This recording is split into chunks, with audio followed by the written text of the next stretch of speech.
Hello, welcome to Southwest College, the home of the Cougars. I'm Dr. Anthony Culpepper. I'm the president of Los Angeles Southwest College.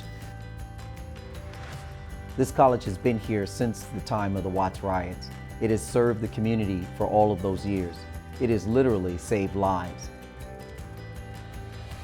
The Little Theater, which is right behind you, was constructed with the pre-bond monies. This building that we're sitting in, the Cox Building, was also constructed with pre-bond monies. Our library has also been constructed with pre-bond monies. So you can see that the monies that we have received have gone into very creative and significant constructs of higher education. Building on each one of these areas provides an opportunity for our students to be able to come to school and to be in an environment that is conducive to their learning. They love coming to the school. It has beautified the campus. It has shown our community that we are effectively using the resources that we're receiving. This bond would help us improve our Wi-Fi systems. Our students need to be able to access the system from one end of the campus to the other.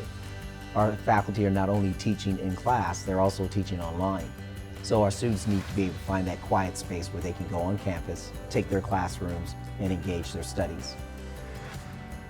Southwest College is the college of the future. Innovation, the quality of its faculty, the quality of its staff and administration continue to be solely committed to the future of this college. Come join us and be a part of Los Angeles Southwest College.